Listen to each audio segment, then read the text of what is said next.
Warning! Kinda Murdery contains adult themes, explicit language, and descriptions of violence. It is not suitable for anyone, and we recommend you stop listening now.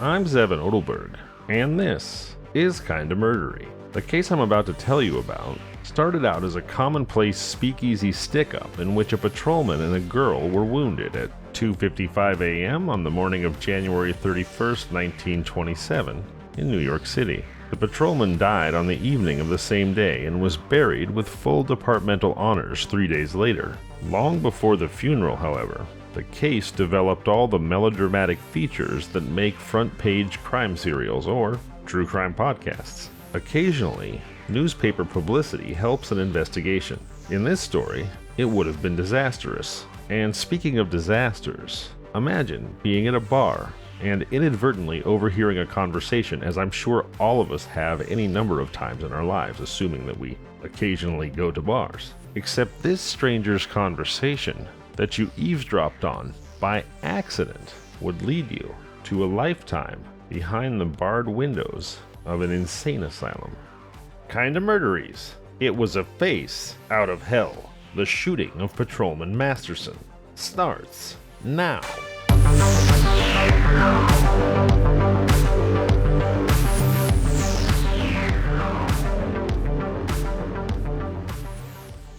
At 2:35 a.m. on the morning in question, two well-dressed young men entered the bar room in the rear of a speakeasy on West 103rd Street. One of them, known to the bartender as Whitey, ordered highballs. 15 minutes later, two strange men sought admittance to the speakeasy and were vouched for by Whitey. They entered the dining room in the front and ordered coffee. There were about 16 patrons present, a well-behaved, prosperous after-theater crowd, each group of which was paying attention only to its own party. At 2:55, Whitey rose and sauntered nonchalantly toward the back of the bar. He whipped out a .38 caliber automatic and barked, "Stick 'em up!" Simultaneously, his companion took a stand at the other end of the bar and covered the occupants of the barroom, while the pair in the dining room whipped out revolvers and ordered the ham sandwich and coffee customers to stick 'em up and walk into the back room. There was a crash of broken glass and crockery where tables were tipped over by the terror-stricken men and women as they discreetly hastened to obey the command. Scores of times they'd read about such scenes in the newspapers and seen them in the movies. They knew that such things happened, of course to other people. That it should happen to themselves filled them with stunned amazement and horror. To one of the victims in the restaurant, however, the stick-up was not much of a surprise. Patrolman James H. Masterson, in civilian clothes, accompanied by 4 friends as camouflage, had visited the place on a tip that it was the hangout of 2 women who were being sought by the police. The capture meant certain promotion. For the moment, Masterson obeyed the order and with the others stumbled through the narrow passage that led to the barroom, obviously seeking the best vantage point from which to cover all 4 gunmen. But the instant Masterson lowered his hand, Whitey observed the action, wheeled toward him, and fired in his face. As the officer crumpled to the floor, a second shot took effect in the shoulder of a girl who'd been close behind him. Whitey's nefarious companion strode forward and kicked the prostrate policeman. "Get up there!" he snarled. The kick had disarranged Masterson's coat and revealed his badge and gun. "Oh, so you're one of the holster mob, are you?" the thug sneered. "Then take that, and that, and that!" And without the slightest provocation, he emptied his weapon into the wounded man's body as he lay on the floor unconscious. A few minutes later, Detectives Brady and Donnelly of the 12th Precinct arrived. They found Masterson lying on a table. His eyes were closed, his face was a ghastly sight, and his body was as motionless as death. "What's your name?" Brady asked him. "Hello, Brady," Masterson whispered, a crooked grin twisting his lips. "What's your name?" The detective spoke harshly in an effort to revive him. He succeeded. Years of discipline prevailed. "James Masterson." The words came faintly as from a distance. "And where do you live?"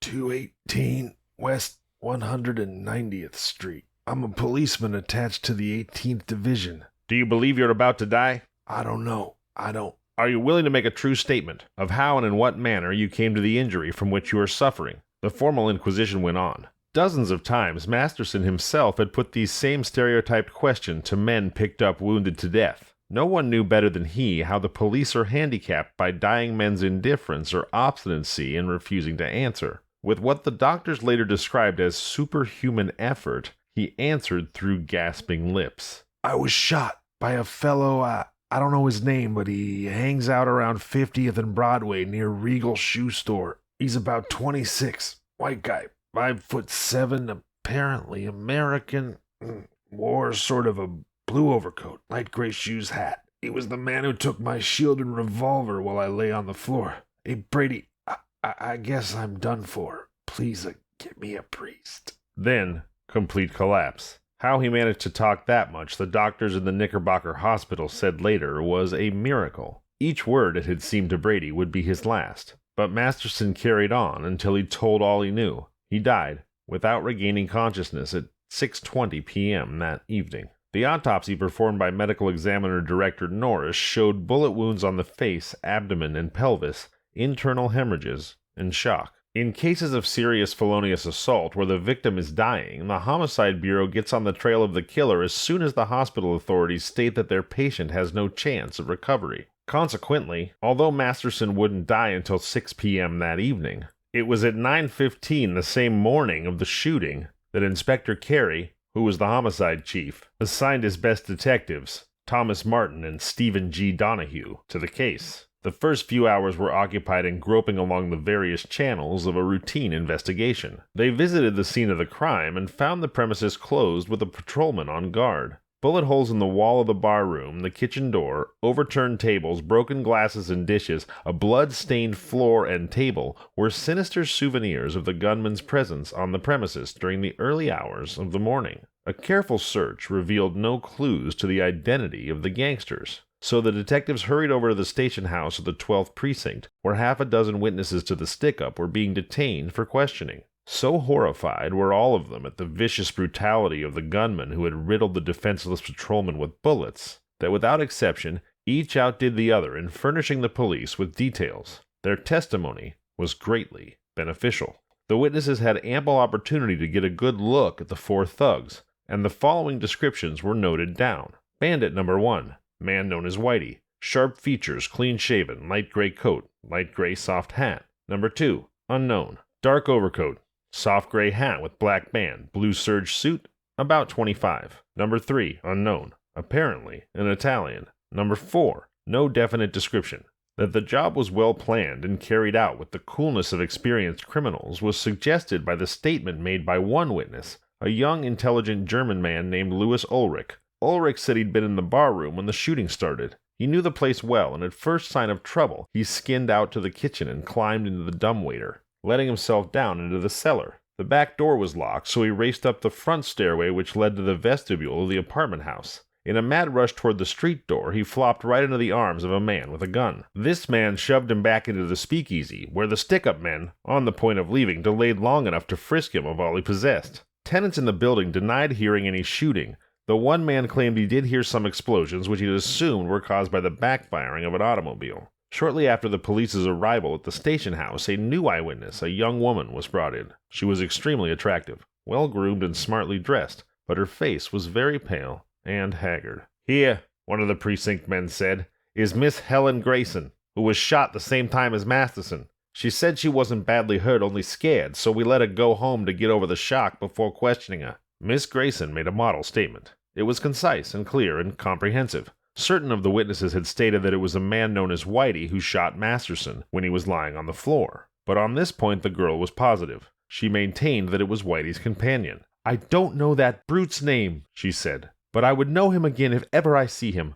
I'll never forget it as long as I live. It was a face out of hell." As she talked in the captain's private office, observers noticed that every now and then she gritted her teeth as if she were either laboring under a severe nervous strain or was suffering great pain. Suddenly, she collapsed, and Dr. Berry of the Knickerbocker Hospital was called in. He found that she had a serious gunshot wound in her shoulder and that it had already been attended by a physician, but the girl was taken to the hospital. Detectives resumed questioning witnesses. "Who?" Detective Martin asked Bolton, the speakeasy bartender. "Introduced the man as Whitey to you. Fellow by the name of Lanahan," the barkeep answered. "He owns a club up on Washington Heights on West 138th Street, and he's got an interest in our place." The witnesses were all escorted to police headquarters to review the pictures of holdup men in the Identification Bureau before appearing at the district attorney's office. Martin and Donahue subwayed uptown to the address given by Bolton, the bartender. It was around 1 o'clock in the afternoon. The Lanahan place was closed,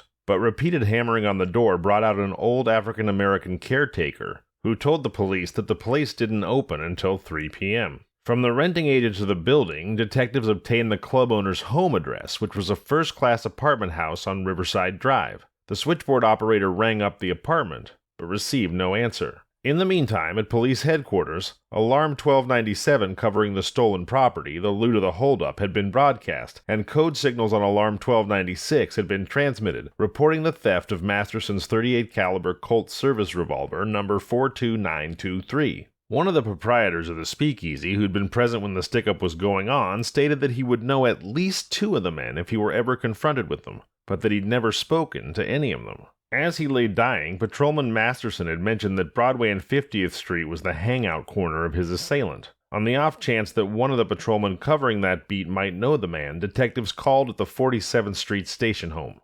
Masterson had been a hot-headed young chap, but very much liked and respected by all who really knew him. In the detective's room at the 47th Street station house, his exploits were being discussed for the purpose of picking out which of the dozens of men who carried the alias of Whitey might have had it in for him. Among those present in the room was Patrolman Callahan, a buddy of Masterson's who looked on the case as a personal cause, as did all the police for that matter. Patrolman Callahan was a human who's who of Tenderloin characters. "There's Whitey Miller," he was saying as we joined the group. "He's got a record as long as your arm. Jim might have run into one of his gang. I haven't seen him hanging around the 50th Street corner, but I've often seen him in Lindy's, a Broadway restaurant near 50th Street, and sporting in on the nightclubs between 46th and 48th. In the last week or two, he had a dizzy blonde with him, one of those expensive dolls." "You mean a brunette," Detective Moore interrupted. "I saw him entering the Silver Skipper with a brunette who was dressed like $1,000,000. "I do not," Callahan said emphatically. "The female with Whitey was a blonde. Peroxide hair, blue eyes. The brunette was with his pal, one of those collegiate boys. Now what do we call him? Has something to do with tea? Oolah, that's it. Oolah, that's what they call him.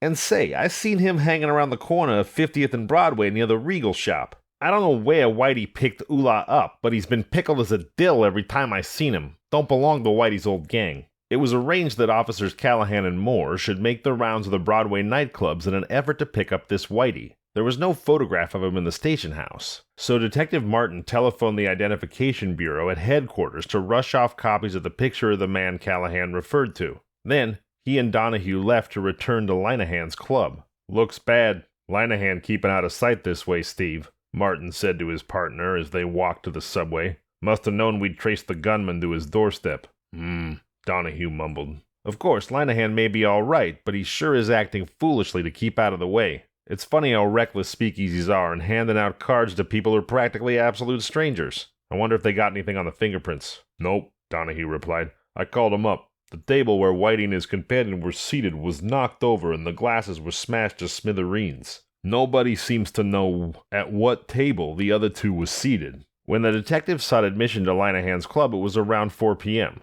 Only the manager, a taciturn individual named Doherty, and a couple of waiters were in place. The owner, they were told, was not expected to return until late in the evening, if then. "Okay," said Donahue. "We'll stick around. When he calls up again, you tell him we're here and waiting to see him." Doherty received this announcement with a dark scowl. He opened his lips as if to make a biting retort, thought better of it, and disappeared somewhere into the hinter parts of the club. Martin and Donahue immediately started to make thorough examination of the place. They didn't expect to find anything, but there was always the chance of falling across some trifle that might develop into an important clue or a battering ram to break down the silence of a bulky customer. Later on, when diners and dancers crowded around the little tables, the place might be lively enough. But at that hour in the afternoon, it was as cheerful as a cemetery on a rainy evening. "Hoo-wee!" Donahue gave vent to an almost whispered whistle. "Look here, Tommy," he said. Martin skidded across the waxed dance floor and glanced at the spot on the wall where he was pointing. It was about 3.5 feet from the floor, a small hole with a singed edge through which the white plaster showed, made by a bullet, not long ago, Martin said in an undertone as after one look he turned and walked to the other side of the room, away from possible eavesdroppers. Listen, Donahue, I'll go to the telephone and find out if any stick-up was reported from here recently. If not, that'll give us something to stick the needles into Linehan with." As Martin stepped out into the dusk of the late winter afternoon, he almost collided with Detectives Brady and Teed, who were also in the hunt for Linehan. "Steve Donahue's inside," he told them. "I'll be back in a few minutes." After the necessary delays, Martin learned that no shooting had been reported by Linehan's club and that a man named William McGlynn had applied at the Roosevelt Hospital at midnight of the 30th for the treatment of gunshot wounds in his right arm and shoulder. He had refused to tell who had injured him. Armed with this information, Detective Martin returned to the resort and found Donahue, Brady, and Teed in conversation with a tall, sallow-complexioned man who faced them in an attitude of truculence. "Mr. Linehan says he doesn't know Whitey," Donahue told Martin as he approached the group, a skeptical smile on his lips. "Bolton made a mistake," Linehan muttered, and shut his teeth with a snap that could be heard about 3 feet away. "Well, of course that's possible," Martin said smoothly. "I'd like to talk with Mr. Linehan alone." The other 3 detectives immediately withdrew. "Why didn't you report the shooting in your place last Sunday when Mr. William McGlynn was seriously wounded, Mr. Linehan?" Martin asked. The question took him momentarily off his guard. His sallow face became a chalky white, and desperate, trapped expressions flitted across his deep-set grayish eyes. "Well, hello, everybody." A sweet, husky voice broke the silence. Martin glanced in the direction of the front door and saw a dazzling blonde wrapped in a slinky fur coat making what could only be described as a sensual entrance. Suddenly, the smile seemed to freeze on her lips. "Grab her," Brady, who was standing with his partner near the door, snapped out. Evidently Donahue obliged, for there was an indignant squeak followed by voluble protests from the direction of an inner door. Linehan seemed to be on the verge of collapse, so Detective Martin took his arm and led him to a nearby chair. "Sit down and tell me about the shooting. We'll find out about it anyway, so why not come across?" "I suppose so," he admitted in a cold, emotionless tone. "Well, McGlynn got in an argument with another fellow. I was in the back at the time. Then I heard a shot. The bouncer was throwing him out when I ran out to see what the trouble was. I've sunk all the money I possess in this place. I've only a very small interest in the 103rd Street restaurant, and I didn't want people to get scared away by bad publicity." "And Whitey?" Detective Martin urged. "I'm not going to ask you just now if Whitey and Ula were here on Sunday night when McGlynn was shot. Of course it's going to go bad with you if you withhold information." Detective Martin let this sink in for about a minute and noticed the nervous lacing and unlacing of Linehan's fingers and the perspiration that beaded his forehead. Martin listened to the murmured conversation of the girl and the 3 detectives. "If I could see Bolton," Linehan said at last, "perhaps he could refresh my memory." "That's good enough," Martin agreed. "Let's go and see Bolton together. Where does he live?" "He works in a saloon on the West 23rd Street during the daytime," Linehan said, rising shakily from his chair. "Before we go, I'd like to have a few words alone with Miss DaCosta." Detective Martin looked in the direction of the girl and her 3 unwelcome companions. Whatever the latter were saying to her was obviously being ill-received. Her rouged lips were drawn in a hard, angry line, and her mascaraed eyelashes made slits of her long, narrow eyes. "Nope, don't interrupt," Martin said, casually taking a hold of Linehan's arm. Detective Martin called Donahue and explained that he was going with Linehan in search of Bolton. "Have you ever been arrested?" Martin asked Linehan as they walked to the subway. "No," he answered promptly. "Never been questioned by the police before?" "Nope." "Then let me give you a bit of advice. Tell the truth. If you don't, you're going to find yourself in a nasty hole. And if you're trying to protect Whitey, you'll find yourself in the can before you know it." "I ain't trying to protect Whitey," he muttered. "I'm trying to protect myself."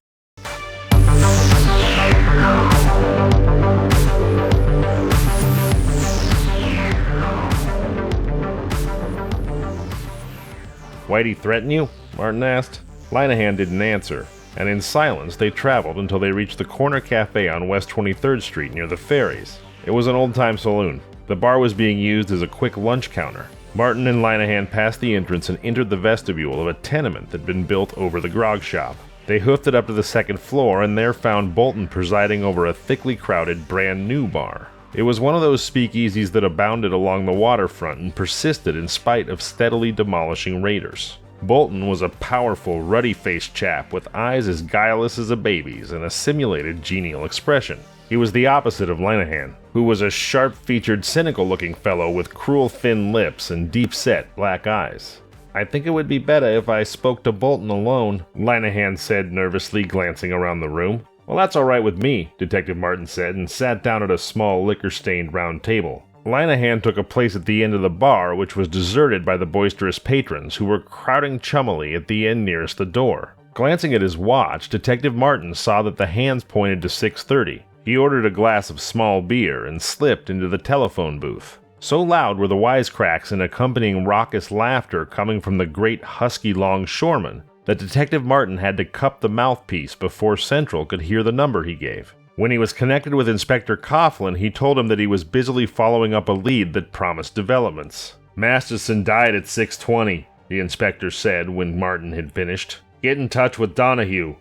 It's strange how small trifles can assume importance at tragic times. Masterson must have died without regaining consciousness, so they couldn't tell him that the thugs didn't get his badge. That hurts a cop's feelings more than a bullet, even if the shield is swiped when he is lying helpless, as Masterson was. Well, if Masterson's brother cops couldn't catch his murderer, it wouldn't be for lack of trying. Detective Martin approached Bolton and Linehan, determined not to have any more shilly-shallying on the part of the club owner. "Bolton made a mistake," Linehan started to say blandly through lips that barely moved as he spoke. His shifty eyes regarded Martin slyly as if trying to see whether he believed the statement. "Well," Martin said grimly, "mistakes are serious things in a murder case. Masterson died 15 minutes ago.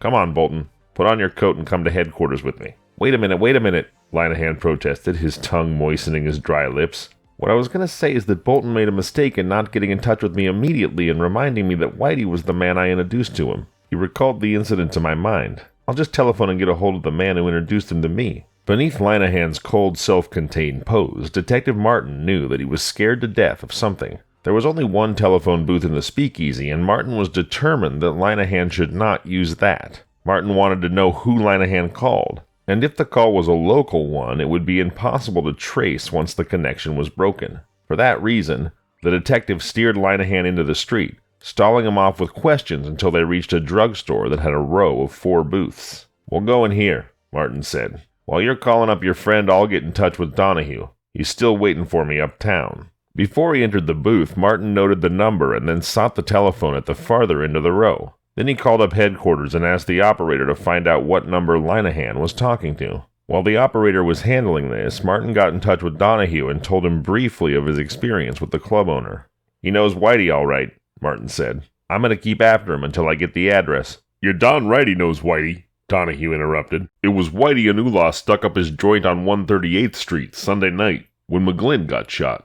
Whitey's a desperate character, the girl told us, and Linehan's scared stiff of him. Headquarters have sent copies of his picture to the 20th Street station house. Can you meet me there in an hour?" "If I can't," replied Martin, "I'll leave a message there for you." He hung up and saw Linehan through the glass panel walking restlessly up and down the floor in the drugstore. "What'd you find out?" Martin asked him as he went over and took hold of Linehan's arm. "Wait till we get outside," Linehan said with a glance at the listening soda clerk. "Now quit stalling," Martin said as soon as they reached the sidewalk, "and quit lying. I know that Whitey and Ula held up your place Sunday night. Do you want to spill your piece here to me or down at headquarters with Inspector Coughlin?" Linehan shivered. In a bone-dry voice he answered, "I'd be safer in the can maybe than anywhere else just now, but there's a reason I don't want to be away from home for the next few weeks. Honest to God, I don't know Whitey's address. The man I met him through wasn't at his hotel when I called, and they said they didn't know when he would be." The man Linehan mentioned was of great assistance in the case. His name was Arthur Tisney,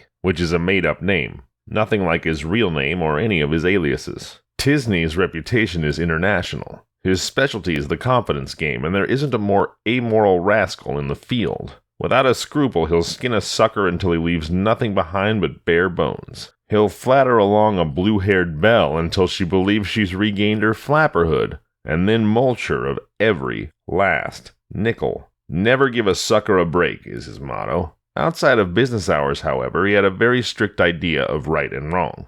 Martin was surprised to learn of Tisney's association with a thug like Whitey, for they moved in underworld circles which were as distant as Newport is from Coney Island. Had this been an ordinary case, Martin would have had little hope of gaining any information from the con man. But knowing him as he did, he was confident that Tisney would look on the cowardly action of the man who murdered Masterson as that of a cur who ought to be exterminated. Martin sent Linehan ahead of him to the hotel that had been mentioned as Tisney's address. and before following him he went to the station house on 20th Street and picked up Donahue. "Tisney must have fallen on lean times," Donahue remarked when Martin told him the name of the cheap hotel just off Broadway where they had to wait for the return of the confidence man. It certainly was a dismal hole. A down-at-the-heels leering sort of place with a small dismal lobby and a worm-eaten desk. Before entering, Martin called up headquarters and learned from the switchboard operator that this was the place that Linehan had telephoned to from the drugstore. There they sat for 2 solid hours. Cheap song and dance men, dizzy little starlets, has-been actresses, shabby chorus girls, and nondescript characters passed and repassed the 2 policemen. At 9:30, Tisney breezed in. Meticulously groomed as always, exceptionally good-looking, tall, broad-shouldered, he strolled through the doorway and glanced around the lobby. He spied Linehan and Martin. Martin noticed Linehan and Tisney's eyes clash, and at that moment he knew the club owner had sent someone to round up the confidence man, but had not warned him to expect company from police headquarters. However, with an almost imperceptible shrug, Tisney advanced and looked from one man to the other, the club owner and the policeman, with a quizzically questioning air. "These gentlemen want to talk to you," Linehan mumbled. Without any beating around the bush, Martin told him the exact story of the stick-up, sparing no detail of the brutal way in which Ulla had killed the patrolman. "How do I know that everything you've told me is true?" Tisney asked quietly. "You can call up the Knickerbocker Hospital and find out," Martin told him. "I believe you," he said after a moment's thought. "Chair is too good for a beast like that. I'll do everything I can to help you. Listen, I met Whitey through a mutual acquaintance a couple weeks ago when I was looking for a reliable chauffeur. I was at the time planning to go in for bootlegging on a large scale. It was in the early hours of the morning, and he offered to drive me home. I insisted on driving him home, and he directed the taxi driver to drop him at 33 Covent Avenue. For reasons of my own, I made sure later on that this really was his address, and found out that he lived in apartment number 1, under the name Murray, sharing a room with another young fellow. Last time I saw him was Monday night around 1 o'clock in the morning at the Speakeasy on 96th Street, and he was with that chap they call Ulla and 2 dames who looked like smart young matrons looking for an adventure." Tisney finished with an undisguised sneer, for none hold the unconventionalities of the upper classes more in disgust than the denizens of the so-called underworld. After some further conversation that convinced the detectives that Tisney had shared all he knew, Martin and Donahue left the hotel. From a nearby United Cigar store, Martin telephoned Inspector Carey and briefly as possible made him acquainted with the situation. Carey then gave orders. "Let Linehan go. Tell him to come to headquarters tomorrow morning at 8 o'clock to see me. You and Donahue get right up to the place on Covent Avenue and crash in as quietly as you can. I'll arrange to have enough men there to surround the block before you arrive." It was 10:15 by the time Martin and Donahue reached the address Tisney had given them. At that hour, the street was practically deserted, and the scattered individuals that they did see, the detectives recognized as men from the precinct station. From the shadows of the basement entrance, 2 men detached themselves and sauntered across the street in the direction of the detectives. Under the arc light, Martin identified them as Brady and Teed. They had a short discussion. It was arranged that Donahue, a patrolman, and Martin should enter number 33 through the basement and open the front door. This would be a signal for at least half a dozen of the men to enter and crash the apartment together. On descending the steps that led to the basement, Martin and Donahue were pleasantly surprised to find the door open. Halfway along the narrow, well-lighted hall was a comfortably furnished office with a young man seated at a switchboard. "Is there an old man named Murray living in this house?" Martin asked him. "Not sure of the number, but I believe it's 33. "There's only one Murray living on this block," he answered, "and I wouldn't call him old. He's about 35 or thereabouts, and that's the only Murray on the block." "You sure about that?" Martin asked, as if disappointed. "Well, sure I'm sure," the boy grinned. "Because the switchboard serves the whole of the block. You see, there are only 2 apartment houses, and they're both owned by the same people." "Oh," Donahue interrupted, "that's our friend's son. Do you know if he's in?" "Well, I guess so." The telephone operator prepared to plug his key into the hole under the number 1. "I know he was in half an hour ago because he put a call through." That was what the detectives wanted to know. They disclosed their identity to the young man and swore him to secrecy, left the patrolman on guard, and tore upstairs, opening the front door. Through the door presently streamed Detectives Donnelly, Brady, Deneen, Enright, Overhouse, Henshaw, Mullins, and Patrolman Gray of the 5th Detective District. The police entered Whitey's apartment. Never mind how. To have rung the doorbell would have been madness. They didn't want to herald their arrival, for you can't expect to arrest a couple of dangerous gunmen without a fight, and the police wanted to take their prisoners to the station house alive, if possible. Whitey and his partner knew by that time that they were slated for the electric chair if they were caught, and they'd be willing, law enforcement presumed, to take desperate chances. Without any unnecessary noise, the police crashed the place and then swooped through the apartment with the velocity of a cyclone. A wild scream greeted their arrival. "What do you want?" They confronted a woman in her early 50s, crouching behind a chair in the living room. Stark terror stared from her eyes. "We're detectives," Martin told her, "and we want Murray and his companion." "Well, they aren't here," she stuttered. "They left a half hour ago for Miami, Florida." She gave her name as Schumann. She looked like an honest, refined woman, and the police were inclined to believe her story. That didn't prevent them from making a thorough search of the apartment and the dumbwaiter before they proceeded to put her through a very severe grilling, which no doubt she'd remember for the rest of her life. It didn't take the police long, however, to become absolutely convinced that the woman was completely horrified to learn that her roomers were a couple of killers and professional thugs. 2 men rented a room from her on November 25th, 1926, she said, and gave their names as Walter Murray and Pete Taylor. She didn't ask them for references, as they appeared to be a pair of nice, clean-cut young men. This very night, they'd turned up at about 9:30 and hurriedly packed their belongings in one old brown leather suitcase before informing their landlady that they were leaving for Miami. Murray, she said, lived pretty steadily in the apartment, whereas his friend Taylor was often away overnight. "You have any idea where he went?" Martin asked her. The landlady shook her head. "No, but Mr. Murray often called up a number, something Boulevard. Now isn't that annoying? I have it right at the tip of my tongue and yet I can't get it. Maybe it'll come. Anyway, he used to say, 'Hello, Grace, is Pete there?' And sometimes Pete was, and often he wasn't. Then he'd try other numbers. Now, I wasn't listening, you understand. I just happened to hear when I was tidying up in the living room, so I couldn't tell you what else he said." In packing, the men had made a clean sweep. The only thing they left behind was a pocket handkerchief, which was found tossed under the bed. This was soiled as if someone had dusted off his shoes with it. It was an old handkerchief, and in the corner was a laundry mark. While Detective Martin was talking to Mrs. Schumann, Donahue had telephoned to the Pennsylvania and New York Central Railroad offices and learned that the only trains leaving for Miami that night were the 12:30 and the 12:40. Detectives had immediately left to cover both trains. Others were in the basement checking off all telephone calls put through by the 2 young men in Mrs. Schumann's apartment. Both Mrs. Schumann and the telephone operator identified photographs of Walter Tippy, alias Murray, alias Tip Murray, alias Whitey, and many other names as the men they knew. In digging through the numbers charged against Whitey's name, the police found the often repeated Boulevard Exchange call belonging to Mrs. Grace Peterson of 7038 Nansen Street, Forest Hills, Long Island, New York. That brought the cops out on thin ice. Why on earth, as Donahue asked the world in general, was a woman living in that aristocratic residential community associating with a crook like Whitey? If the oft-called Boulevard telephone number had brought police to the telephone of an underworld lady, there would have been swift and fruitful questioning around her neighborhood. But here was a woman of the upper world, of doubtless unimpeachable standing in her community, and police procedure would have to be circumspect. It was a puzzle for the time, unexplained until just before the end, although it's worth noting that Mrs. Peterson's connection with the case, although important, did turn out to be entirely innocent and accidental. Detective Winkleman of the Homicide Bureau and Detectives Jackson and Ambrose of the 5th District were immediately sent out to keep 7038 Nansen Street,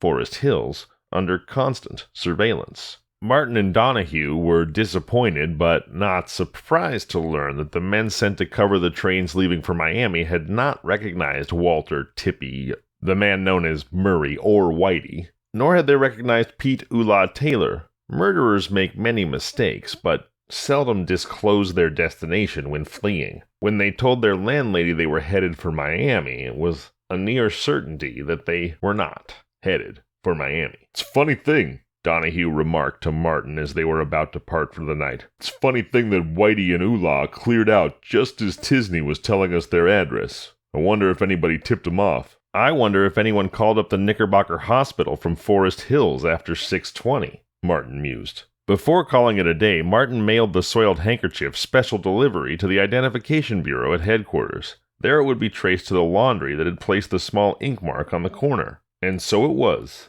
A soiled bit of rag was the clue that would lead police to the more glittering and glamorous speakeasies glorified under the title of nightclubs, and help materially in sending a murderer to the electric chair. Dawn was breaking when Martin reached home, and it seemed as if he'd been asleep but a few moments when the telephone by the bed woke him with an ear-splitting clatter.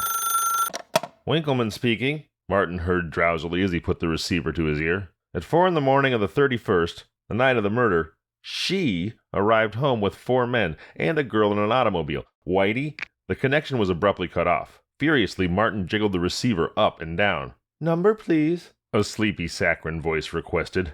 "You cut me off!" Martin roared at his invisible owner. "The party disconnected," it retorted sweetly but firmly. "Then find out where the call came from," Martin ordered. "Hold the wire, please. The call came from the pay station in Freeport, Long Island." Martin looked at his watch. It was 6:30. He wanted to be present when Inspector Carey questioned Linehan at 8 o'clock, so it was no use going back to sleep. Whitey and his gang had something more than 3 million square miles of territory in the United States to hide in, but a gigantic dragnet was being spread out over the whole country. One slip, and they would be floundering in its meshes. The case was little more than 24 hours old, and police had a plethora of clues leading toward the trail of the murderers. Men were already quietly investigating every person whom either of the two had called on the telephone. Wardens of the various penitentiaries where Whitey had spent time would that morning receive letters requesting the names and addresses of all those to whom the highwayman had written while in the institution.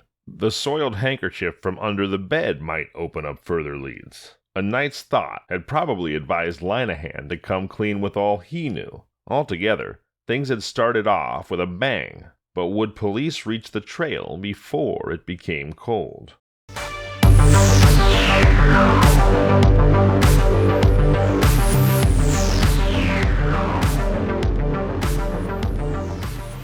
Here's the story so far. A stick-up in a New York City speakeasy on West 103rd Street results in the death of Patrolman James Masterson. The 4 gunmen escape, but the police are soon hot on the trail of the murderers of their slain buddy. The stick-up occurred on the night of January 31st, 1927, and within 24 hours, detectives Martin and Donahue have lines out for 4 suspicious characters. Whitey Murray and his pal Ula Taylor, suspected as the actual murderers, Mrs. Grace Peterson, well-to-do young Forest Hills matron, who the detectives surmise was innocently used by the gunman for alibi purposes, and Linehan, proprietor of an uptown club acquainted with the gunman. A soiled handkerchief discovered by the sleuths in Taylor and Murray's rooms becomes the first tangible clue. Wednesday, February 2nd, Detective Martin hastens to headquarters to be present at the questioning of Linehan, the nightclub proprietor. Linehan was seated in the anteroom outside the chief's office when Martin arrived. His nerves appeared to be badly shot, and judging by his appearance, Martin guessed that he'd had not a wink of sleep since he'd seen him the night before. He had bungled himself into a bad mess the previous day because of the clumsy way in which he'd lied. Martin was inclined to believe he'd had no hand in the fatal stick-up that had done in poor Masterson, and like many another, Linehan thought he was protecting his interests by not reporting the stick-up in his own club the preceding Sunday, even though he knew the leader of the gang which had perpetrated it. Whitey, the gang leader, it was true, had never threatened Linehan with death if he squealed. Nevertheless, had he quietly communicated with the police, they would have trapped the man, and Masterson would have been going on his rounds that morning instead of lying on a slab in the morgue. Consequently, Martin didn't feel much sympathy for the club owner's blue funk, and hoped that the chief would sweat him good and hard, and that he would be present to see him do it. But this hope was promptly squashed when Martin was summoned to the chief's desk soon after his arrival. "Detective Waldman called me up about 15 minutes ago," Chief Carey told Martin, shooting straight at the matter at hand as was his custom. "Mrs. Peterson and 5 companions drove up to her home on Nansen Street at 4 o'clock Tuesday morning, shortly after the murder of Masterson. Her guests were 4 men and a girl. Around 5:30, 2 men and the girl left. It was too dark to get a good description of their faces. Then, yesterday evening about 7 o'clock, Mrs. Peterson drove off with 2 men who fit the descriptions of Murray and Taylor. She returned alone." The chief paused, picked up a small manila envelope, and opened it. "Yeah, Winkleman telephoned me this morning at 6:30, said Martin, "but we were cut off in the middle of the conversation." "Yeah, he told me that," Chief Carey said. Then without any further explanation, he went on. "The men out at Forest Hills have a perfect plan, and we'll learn far more by keeping close tabs on Mrs. Peterson than if we attempted to question her and show our hand. Now, Here's the handkerchief you picked up yesterday at the Covent Avenue apartment of Murray and Taylor. The laundry mark was put there by Sanitary Hand Laundry of 145 West 116th Street. Proprietors an N. Barash. That's quite a distance from the Covent Avenue address. See what you can pick up there. It took Martin less than half an hour to reach the uptown address. He found Sanitary Hand Laundry to be an up-to-date establishment not far from 7th Avenue.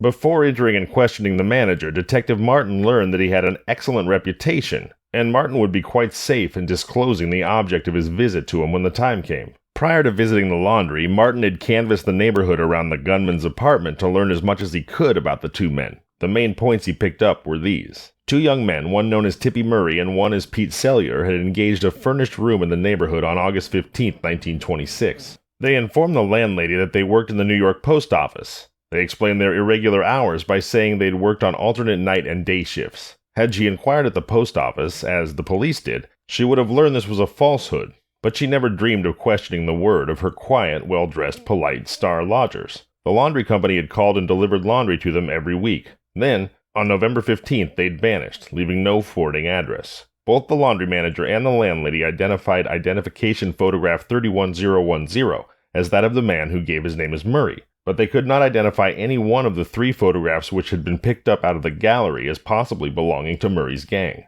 Sellier's description, however, tallied closely with that of the man known at the Covent Avenue apartment house as Taylor. All morning and afternoon, Martin combed the neighborhood looking for his young cousin, Pete Sellier, who had lived there until shortly before the previous Thanksgiving. It was around 4 o'clock when he found his first definite lead, in a beauty parlor. There he learned that a female instructor in a dance hall on West 125th Street, named Trixie, had been going with a sheik named Sellier. He had, however, quote, given her the air, unquote, and she had confided the story of her broken romance to her manicurist. Sellier's heartless jilting had not broken the dancer's ambitions, whatever it did to her heart, for she had been graduated a short time later, this according to the dance hall proprietor, and gone to work at a well-known nightclub. This flashy cabaret did not open until 10:30 p.m., so Martin returned to headquarters to lay the items he'd picked up during the day at the chief's desk. He had before him scraps of information gathered by all the detectives working the case, and by attempting to fit them together, he often was able to make order out of what looked like chaos. In this manner, he had picked up the name of Pete Sellier and bracketed it with the owner of a telephone number which Peter Taylor had called once or twice from the Covent Avenue apartment. The Sellier family lived in the Bronx and was composed of a widow and two sons. The younger son, Pete, was a white-haired boy. His mother and brother had slaved to give him a splendid education, according to the reports of detectives who had been making inquiries throughout the neighborhood. In his own neighborhood, Taylor bore no excellent reputation, and was regarded as a ne'er-do-well who was ashamed of his humble relatives. That tied Pete Sellier and Peter Taylor together, so the police knew that they were the same person. Men were dispatched at once to keep the Sellier home under surveillance. Posing as two butter and egg men, Donahue and Martin visited the nightclub at 10:30, only to learn that the girl they sought had resigned the week before and was supposed to be working in a black and tan cabaret in Harlem. For a little while, the two officers chatted with the hard-eyed young hostess who gave them this information, and they soon came to the conclusion that Trixie DeFore had not made the splash she expected when she invaded Broadway. She had not, however, they discovered upon entering the gaudily decorated inn on Upper 7th Avenue, fallen to the low level of the black and tans. Here it was suggested by a genial head hostess that our young cousin might be working in a certain cabaret on one of the side streets. The name of that cabaret will not be mentioned here to avoid giving that disreputable resort any publicity. We'll just say that it was located on the first floor of one of the brownstone fronts, a typical fourth-rate place with all the bad features of a nightclub, exhibited at their worst. The police put on the act of being surprised and delighted in recognizing Trixie, a girl they danced with in the 125th Street dance hall, and she received them as such. Partners to those dance hall hostesses are pretty much anonymous unless they prove to be exceptionally generous and present them with a sheaf of checks for each dance. Then they are well-remembered suckers and pounced upon every time they appear on the scene. When Trixie did her turn, Martin and Donahue were not surprised that Broadway had given her the hook. She was pretty enough in a flamboyant sort of way, bushy black hair and bold dark eyes. But she went like wildfire with the fourth-rate club audience, who encored again and again the following ditty parodied from a Broadway revue, which she sang in a loud, gritty voice. It goes like this, though I don't know the tune. Ma peddles snow around him. Dad makes synthetic gin. I sell love for a livin', and gosh, how the dough rolls in. Very well pleased with her success, Trixie returned to Martin and Donahue's table and set herself out to be entertaining. Her idea of this task apparently was to make pointless jokes which she herself laughed and giggled at continuously. Now there's no better place for extracting information secretly than a cabaret. As the disconnected conversation drifts hither and yon, precious bits of information may be gathered without the subject being aware of the fact that he or she has answered any direct questions. So it was that evening. If she'd thought about the matter at all, Trixie would have been convinced that it was she herself who brought Peter Cellier and Mrs. Grace Peterson into the desultory chatter. A high-hatted femme was the way Trixie described the young matron of Forest Hills. Not the sugar mama type either. Pete was always a good picker, though he wasn't much of a spender. He was a sweet boy, though. I saw him and his friend with another Sheba at the club where I worked, but Pete ain't stuck on Mrs. Peterson, really. He met her when he was a kid at some place in the Adirondacks where she has a swell spot. The police let this precious tip float a while in order not to disclose undue interest in Mrs. Peterson. But they managed to find out that though Trixie had heard the name of the place in the Adirondacks where Pete had vacationed, she didn't remember it. Pete, she thought, was going to college. What was more important to her was that he was a swell dancer. "A place in the Adirondacks," Donahue repeated after they left the cabaret and faced a biting, drizzle-dampened wind that tore through the narrow street. "We ought to find out where that is easy enough. Might be right up near the border. I don't believe it's much use trying the ticket offices, for all the agents ever seem to see is hands through their windows." Donahue was right. He and Martin made careful inquiries, but brought down nothing. Though Mrs. Peterson was the subject of considerable gossip in the community, none of the neighbors knew much about her private affairs. She belonged to none of the country clubs and never appeared at the bridge parties, which are usually hotbeds of information. However, one of the detectives had found out that Mr. Peterson was a horse trainer and was at Miami, Florida for the winter. He'd left home shortly after Thanksgiving and was not expected back until spring. And, just as Trixie had been carefully led to discuss Pete Cellier and Mrs. Grace Peterson, so someone well up in Peterson's affairs down in Florida found himself mentioning the Peterson Lodge in Old Forge, New York.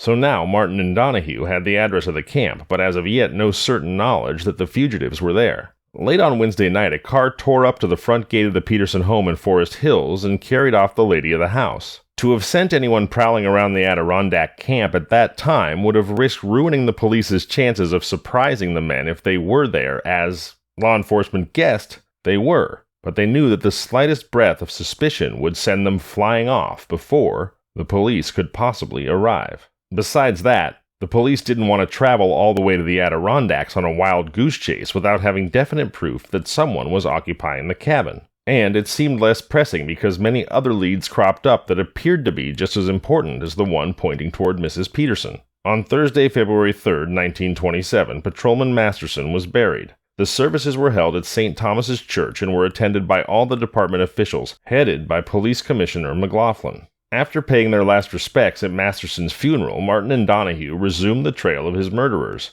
but it was not until Saturday afternoon that they got a definite lead. This came from the men at Forest Hills, who telephoned that a servant from the Peterson home had been followed to an outlying post office where she'd approached the parcel post window. She did not notice the pleasant-faced young man who stood by her elbow and read the address on the package she held. The address was, "To Mrs. Grace Peterson, Camp Utica, West Shore Road, Old Forge, New York." He heard her explain to the clerk that the parcel contained a fur coat. That was enough. Donahue and Martin, accompanied by Detective Brady and Teed from the 24th and 30th squads, left on the midnight train that night and arrived in Thendara, the first station on the Manhattan side of Old Forge, around noon the following day, which was Sunday. This momentous shifting of scenery signaled the final stirring act of the exciting manhunt. The temperature was many degrees below zero, but it was a dry cold, and the snow-covered country looked magnificently beautiful that Sunday when Martin and Donahue arrived in the mountains. It was just 6 days after Masterson's murder. They found a comfortable small hotel for their headquarters and then considered the problem of how to find state troopers to assist them without letting the community know who they were or what their mission was. There were no telephone booths in the hotel. It was the dead season,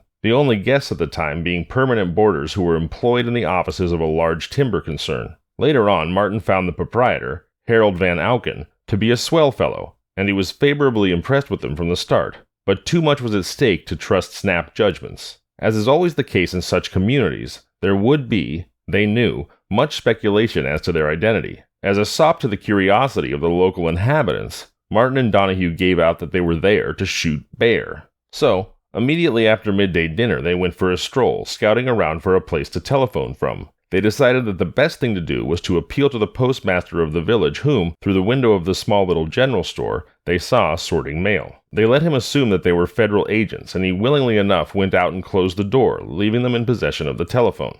Martin immediately telephoned the state troopers in Herkimer, and the commander promised to send 2 of his men, Corporal George Whitber and George Coburn, right over to the hotel. Now, when they arrived at 3 o'clock, the 4 New York City policemen and the troopers made quite a little party. Though the troopers were in plain clothes, they looked as if they meant business, and scarcely carried out the fiction that they were sportsmen with the sole purpose of hunting bear. Martin and Donahue knew that Whitey and Taylor, or to give them their other names, Tip Murray and Pete Sellier, were vicious, dangerous men. To attempt to arrest them in the open meant that they would surely shoot it out, and in the battle some innocent bystander might be killed. There was only one hope of capturing them without endangering any other lives, and that was to crash their retreat. That afternoon, Martin and Donahue and the 2 state troopers drove over to Old Forge and made inquiries of an official about the occupants of Camp Utica, which was the name of the Peterson camp. That official told them that a woman and 2 men were living there. As cautiously as possible, Martin, Donahue, and the troopers surveyed the lodge. It was a comfortable 1-story building.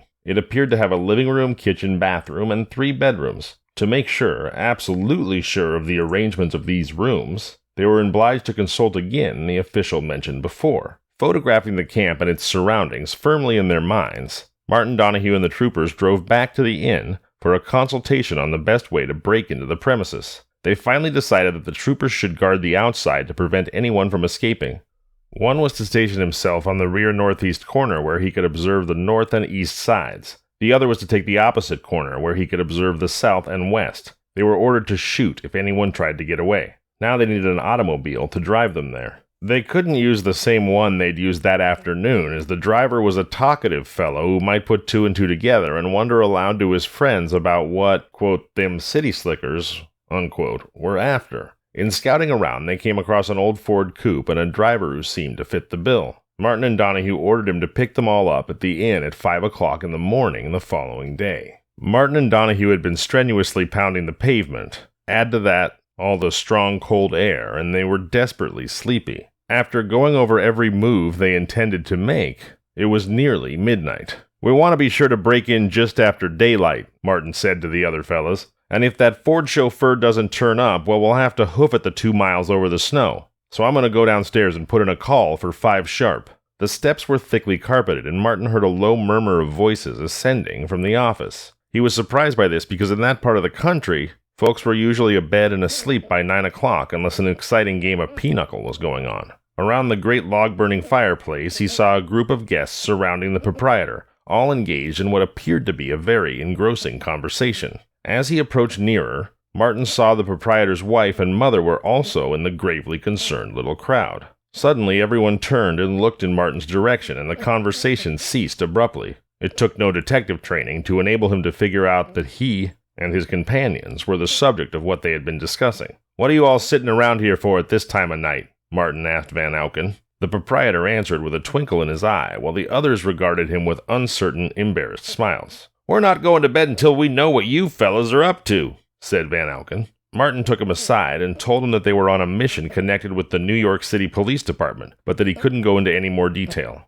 Van Auken could explain to his family and his guests that they'd find out what it was all about the next day. While talking to Van Auken, Martin grinned at their natural curiosity, and they looked a bit sheepish. He couldn't tell them everything yet because the news that they had come to pick up a couple of murderers with orders to bring them back dead or alive would have kept them awake for the whole night. "What I came down here for," Martin said aloud, "is to ask you if you'd have your clerk call us at 5 o'clock tomorrow morning." "The clerk that'll call you," the proprietor laughed, "will have to be an alarm clock. That's what the bear hunters use."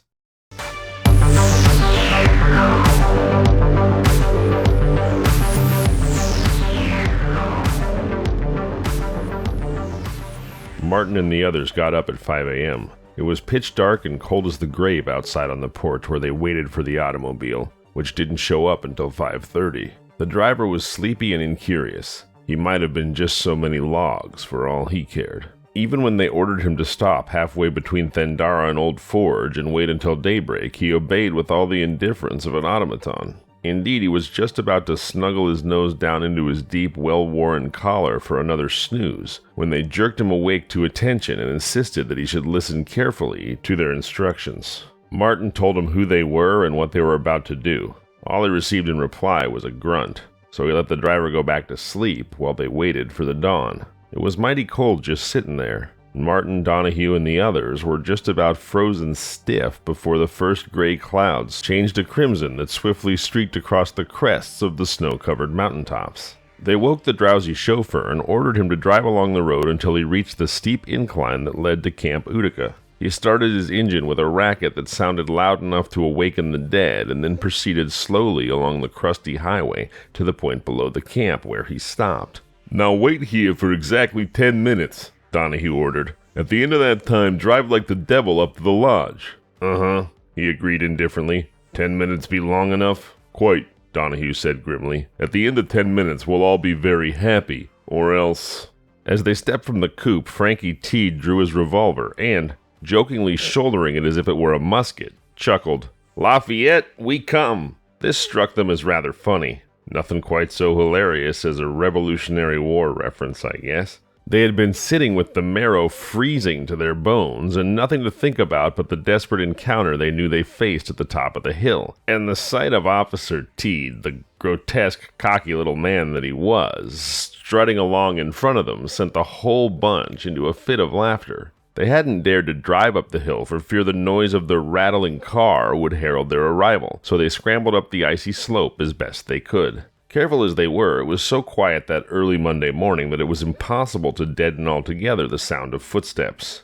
On each side of the narrow road there were hills of snow 3.5 feet high, which obliged them to keep on the hard-traveled path. As prearranged, the troopers took their positions at opposite corners of the bungalow. Everything, from that moment, worked at top speed. They tore open the screen door and with one concerted lunge smashed the inner door off its hinges. It fell inward with a deafening crash. Indoors, they were faced with dense darkness, relieved only by the faint light of early daybreak that seeped in through the entrance. Guided by the sound of a creaking bed, they dashed through the first doorway to the right of the living room. Fortunately, Martin had borrowed a flashlight from one of the troopers. He snapped it on, and it lasted only long enough to disclose a man on a cot near the wall, reaching for a gun. With one leap, Donahue was on top of him, and the pair were engaged in a desperate struggle. Officers Brady and Teed, who had followed them into the room, darted to Donahue's assistance and handcuffed the furiously cursing man on the bed. All this took only a few seconds, after which Donahue and Martin rushed through the living room in search of the second bedroom, almost colliding with a terror-stricken young woman clad in an elaborate negligee. They had calculated every step by the description given of the interior the day before. Martin's collision with Mrs. Peterson spoiled his count, and he passed a pair of curtains that led into the bedroom and found himself in the kitchen.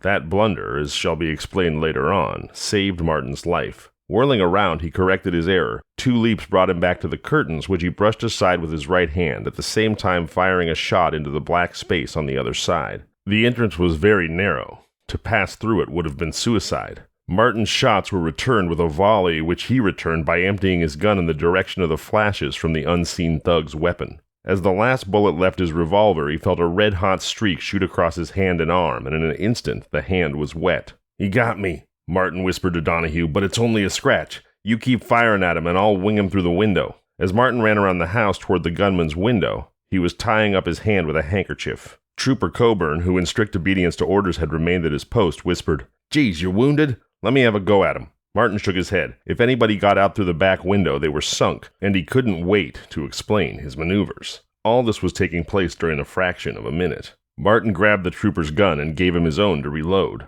The windowsill was about 10 inches above the heavy snowdrifts that piled up against the side of the house. Footing on the frozen crust was precarious, to say the least. As Martin crawled up on its surface, each toehold sank deep into the soft snow beneath. The shade was up about 6 inches, which gave Martin light enough to make out vaguely the form of a man who was crouched behind the bed. At the instant Martin observed the man, his gun was trained plumb in line for Donahue's heart. If Donahue had remained in the spot where Martin left him, it was nip and tuck between them. Martin emptied his gun through the window pane straight at the murderous hand. In the flashes, he saw the body leap into the air, and then he fled. Once he reached the window, Martin would be at his mercy unless he made good his escape. Less than a minute had elapsed from the time they'd first broken into the cabin. During that time there had been a steady stream of firing. In the silence of that isolated spot, it sounded like a bombardment of machine guns. When Martin again rushed through the shattered front entrance, he was met by an oppressive silence, broken only by the agitated tones of a woman's voice and the low, murmured commands of a man.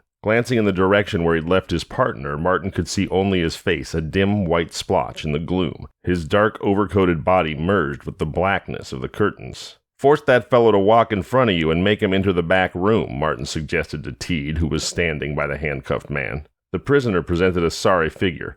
Dressed only in underwear, his body shivered in the icy cold bedroom, while perspiration oozed on his face, and his long hair hung dank on his forehead. Beneath heavy eyebrows, his eyes peered out gloweringly, and his lips curled back over his teeth in an ugly snarl. Teed dragged him out into the living room. So far, so good. But underwear doesn't give a man much of a grip, and with a vicious wrench, the gunman tore himself loose and raised his manacled hands in an effort to dash out the detective's brains. Brady caught him in time. "Go on," he ordered, taking a firm grip of his shoulders and attempting to shove him along. "I won't," the prisoner sniveled. "If I do, Tippy'll shoot me." "Don't let's have any more shooting. I'll go," the woman volunteered in a spunky but rather shaking voice and started to walk up the passage. "It's your bungalow," Martin said to her as he reached her side. "Mind if we burn him out?"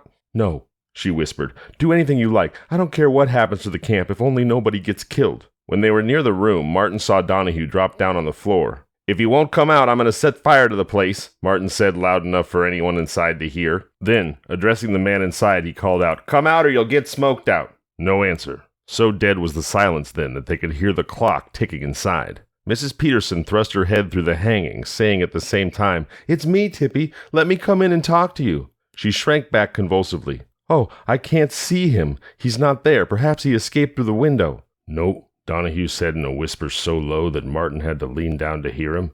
"He's lying on the floor. Maybe he's stalling." Martin conveyed this information to Mrs. Peterson, and she took another look. "Oh, yes, I do see him. He's got blood all over his face, and his eyes are staring wide open." Detectives Brady and Teed had come up by this time, dragging their prisoner with them. "Let's go," Martin said. In a leap, Donahue was on his feet, and together they swooped down on the man, or the body, of the man known as Walter Tipping, alias Tippy Murray, otherwise dubbed Whitey. Whitey's body was stretched out along the bed.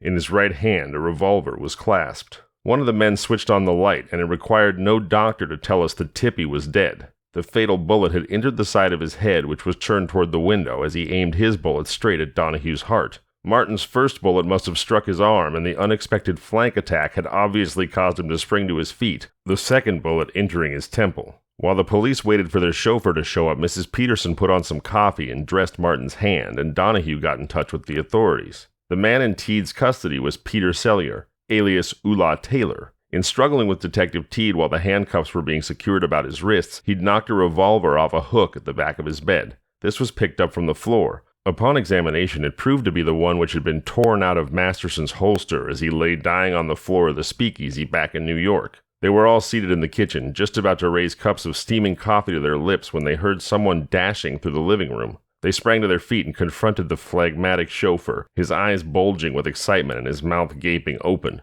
"Geez," he drawled. "I've read a lot of stuff in the papers about doin's in New York, but hearing and reading 'em's something different.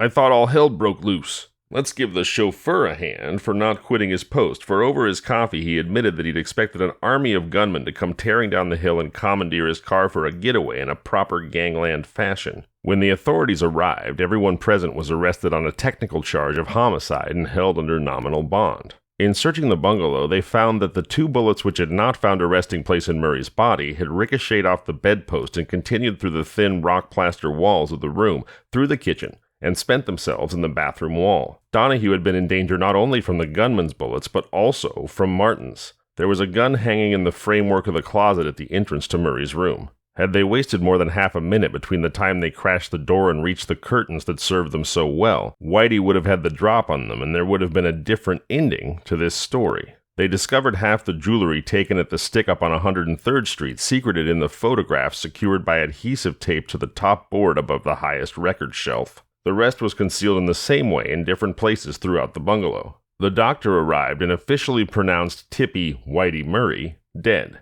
Incidentally, he washed out Martin's wound and gave it the necessary attention. Now, here's what was meant when we spoke of luck in blundering past the curtains and entering the kitchen by mistake. Had Martin known that the curtains led into the bedroom, his natural action would have been to sweep them back with his left hand and fire with his right. This would have offered the concealed gunman his heart as an excellent target. As it was, Martin swept aside the curtains with his right hand, which held the gun, and the hand received the shot. Martin had another equally miraculous escape that trip, but he didn't learn of it until some time later. The coroner, a wonderful fellow named Dr. James W. Graves of Herkimer County, not only released them immediately, but after performing the autopsy gave them permission to ship the body to New York at the expense of the New York Police Department. This cost the city of New York about $75, whereas had Dr. Graves been one of those chaps out for publicity, he might have insisted on having all our witnesses brought up there for trial. It can easily be figured up how big the bill for their traveling and living expenses would have been. Dr. Graves was very enthusiastic over the way the capture was made and wanted one of the revolvers found in the cabin for a souvenir. Martin told him they could not give him that, but that he would see that he had a souvenir of the case later on. This they presented in the form of a special .38 Smith & Wesson on which they engraved, "Presented to Dr. James W. Graves, 1928, by the New York Detectives Bureau." Well, that was a pretty stiff battle, and the police had some uncomfortable moments, but they faced worse when they returned to New York. The case of the Speakeasy stick-up was reopened in the newspapers, of course, and the story of the Adirondack battle widely featured. Martin was sitting in police headquarters early one morning when Mrs. Cellier called to see him. It was a tough interview. She was such a sweet old lady, and she just wouldn't believe that her son was a murderer. "Not my boy," she insisted. "You must have made a mistake. He's a good boy and so brilliant. Ask any of his teachers or professors.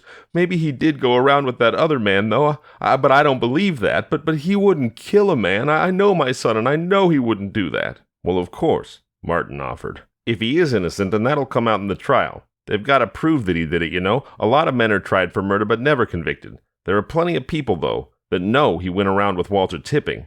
And your son can help us a great deal by telling us the names of the members of Tipping's gang." Mrs. Cellier left, considerably cheered up by the conversation. By the time the trial came up, Martin figured she'd be more used to the idea, and the shock of her son's conviction and punishment wouldn't be so terrible. But it was hard to sit there and listen to how bright she thought her boy was, and how hard she'd worked to send him through high school and college. Cellier denied that he'd shot Masterson. He insisted that it was Tipping who'd killed the patrolman. Tipping's lips were sealed forever, of course, and now that the horror of that scene on the morning of January 31st had somewhat evaporated, the police didn't find their witnesses so eager to help. Confronted with the well-groomed, scholarly-looking young man who assumed an innocent and martyred air, they were inclined to shake their heads and say they were not sure who had shot Masterson. But there was no uncertainty in the mind of Miss Helen Grayson, the girl who was shot in the shoulder by Whitey when Masterson attempted to draw his gun. "That," she said, pointing her finger at the ingratiating Ula, "is the man who fired into Masterson's body when it was lying on the floor.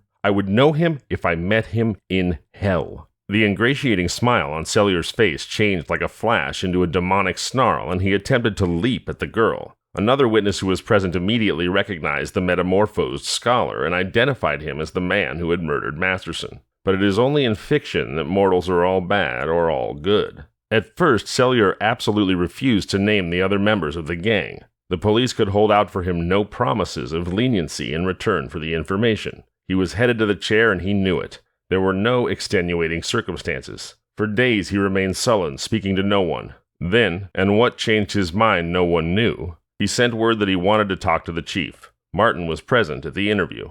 Like many crooks, Cellier was careful of his appearance. His mother had supplied him with plenty of clean linen and kept his clothes well pressed. So, the young man who confronted them that afternoon was as neat and well groomed as any prosperous young businessman ever was. "Sooner or later," he said, dropping into a chair near Inspector Carey's desk, "you cops will get Jerry Callahan. And I want to tell you that he had no hand in the shooting. He was just a poor dopey kid. He had a gun, but he was so nervous he couldn't hold it because his hands were shaking so, and I thought he might shoot one of us. I don't know where he lives exactly. It says somewhere on 9th Avenue in the 50s. His dad works in the post office. If you're gonna get him, I'd as soon you got him while I can put in a good word for him. You see, he overheard Tippy making plans one evening in the Speakeasy, and Tippy insisted on his joining to keep his trap shut." Detective Winkleman was assigned to pick up Jerry Callahan. He visited the Board of Elections and looked through all the C's. He found several of that name, but only one who gave his occupation as that of a letter carrier living in the district Cellier named. Inspector Shea in the General Post Office was interviewed and immediately sent for the mailman, who was struck dumb when the detective's mission was explained.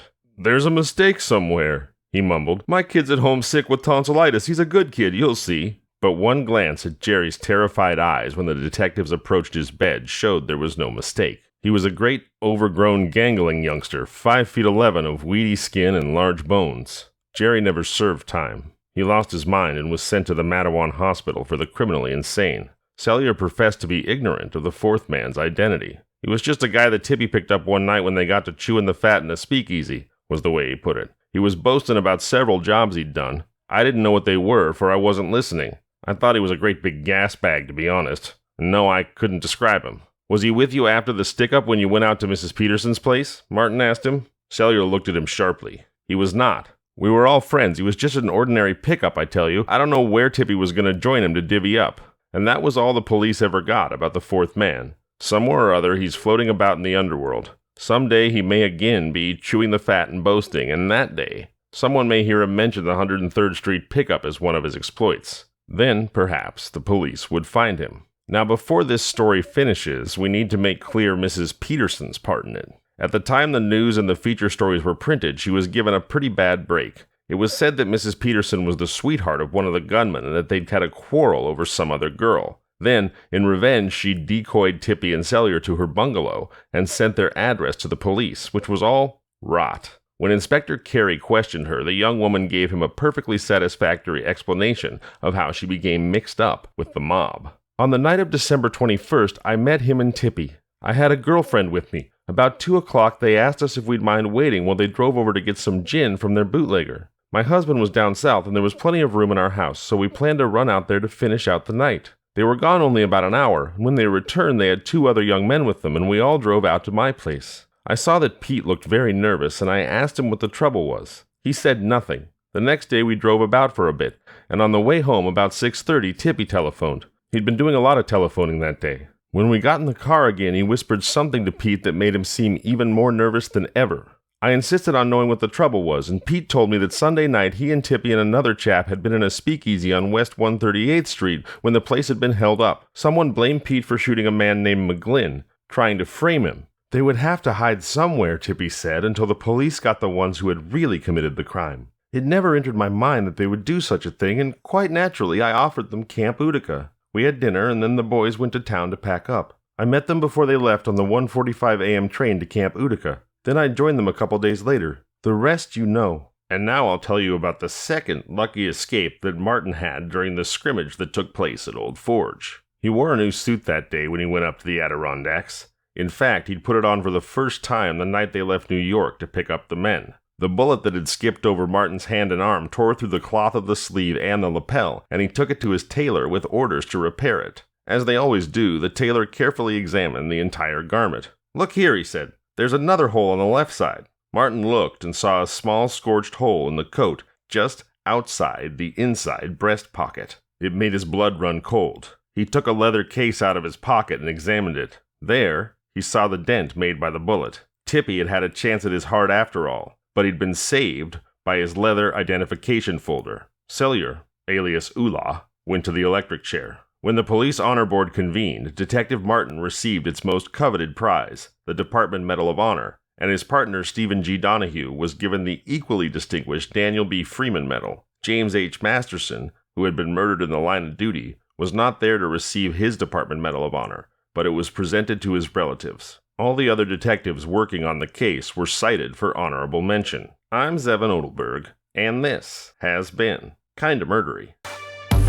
If you like the show, please subscribe, review, and tell your friends.